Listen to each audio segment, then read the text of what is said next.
Thanks.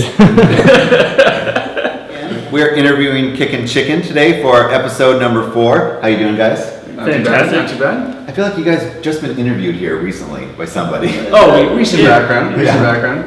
Very familiar. So, okay, let's get back. I want to go from the very beginning. I always like to start at the beginning. How did you guys meet? You can start off. Yeah. I did. Is that an uncomfortable conversation? Love story in back then. Yeah. No, I was kidding. No, back then, we actually met down south. Wanted a new change of pace. Kind of moved up here. A little bit on a whim. Wanted to go to school up here eventually. But now we built up ourselves in this town. It was like 4 years before we actually moved up here. We kind of had the itch to get away from Los Angeles. I'm a native. He's a native. It was time to move out. It was time to change the pace, and we decided to come up to Santa Cruz. He wanted to do school up here, and I just wanted to leave. So, so did you guys do Kickin Chicken down there yet? Oh, or no, this was before then? No, way before. Yeah, we planned about doing something eventually with food around here. It's kind of like a little bit of our business model, and then we were like, wait a second, chicken and waffles, nothing like that in this town. Yeah. So it was like, there's got to be a market for it.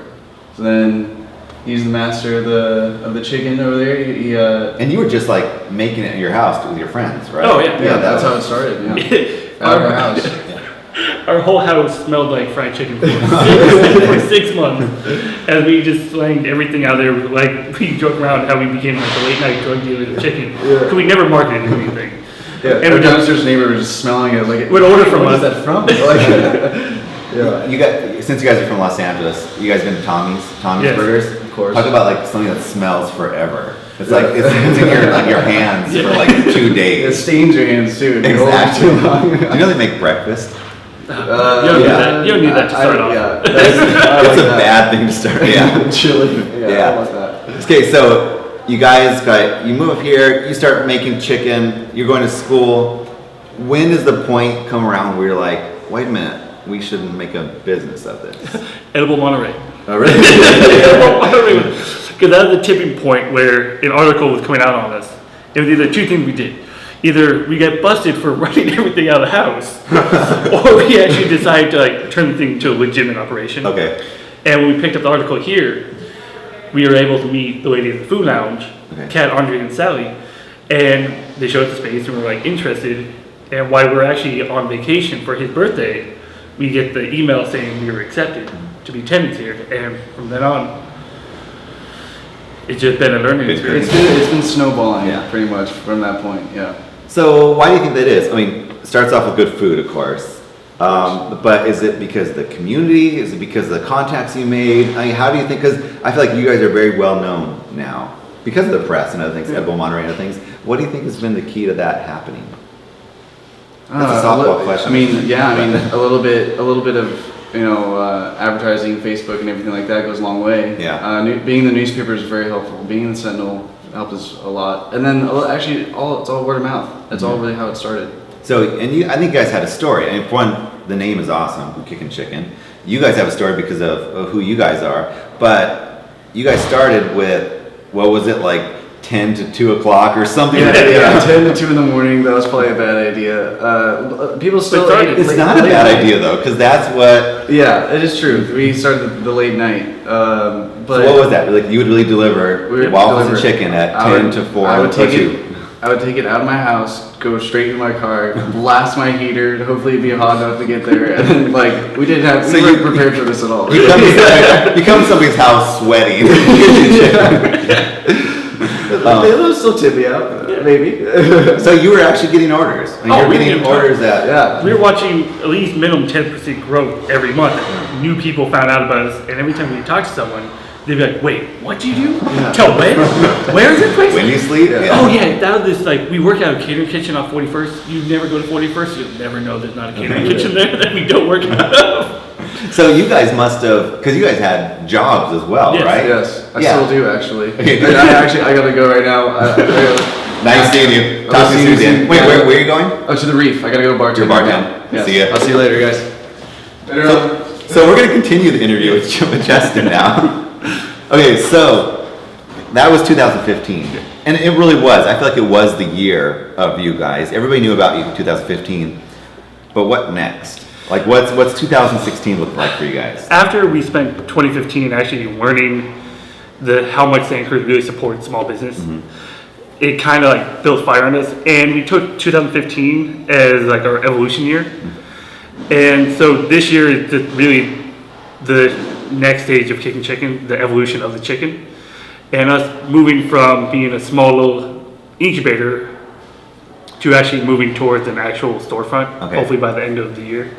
It's a lot of work. It's a lot of work. And it seems like the food industry, it's not like you just like, okay, I make food, we'll sell it. There's a lot of regulations, a lot of permits, a lot of stuff. So I can imagine when someone says like, oh, we're gonna open a storefront by the end of the year. That seems like that's too long. But no, that's the normal time frame it takes to make a business. Yeah. And that's the awesome thing about us being in the food lounge. We were able to learn the permits, all the taxes, everything that goes into it. So we didn't just go spend $120,000, $150,000, $200,000 to learn the hard way.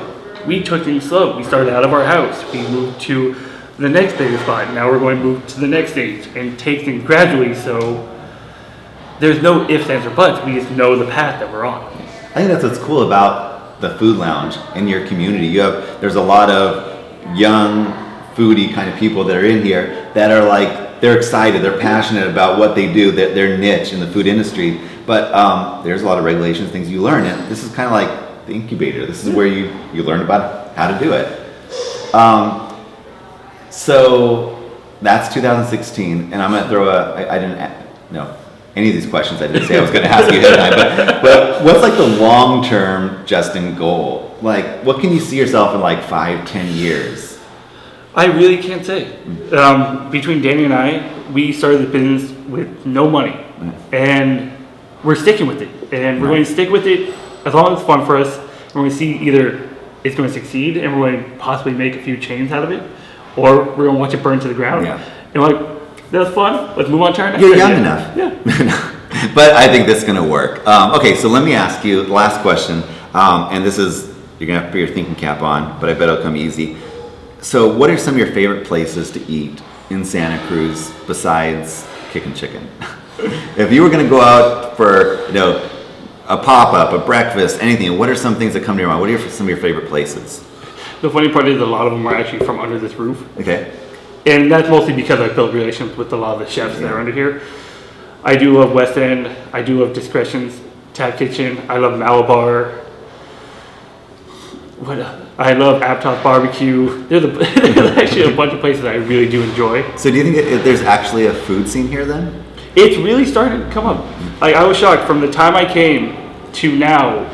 There's been somewhat of a food like evolution that's happened, and I think it's put people doing pop-ups really put a fire under restaurants to kind of upscale what they're doing, because there's these people who really don't have a storefront. They're making decent money selling great food for affordable prices. Why can't a restaurant do that? Well, I definitely think that I credit you and Noah and a bunch of other people from the food lounge for really bringing the second wave of like the food scene to Santa Cruz. Because I think we've always had a food scene, but I think this is definitely the next wave, and it's the new exciting ways to eat. I'm very excited to see what 2016 brings to the food scene in Santa Cruz. Well, we'll be looking for you. Thanks a lot. Pleasure, Matt. Take care. Great. Okay, that was it. Episode number 4. Look forward to next week, episode number 5.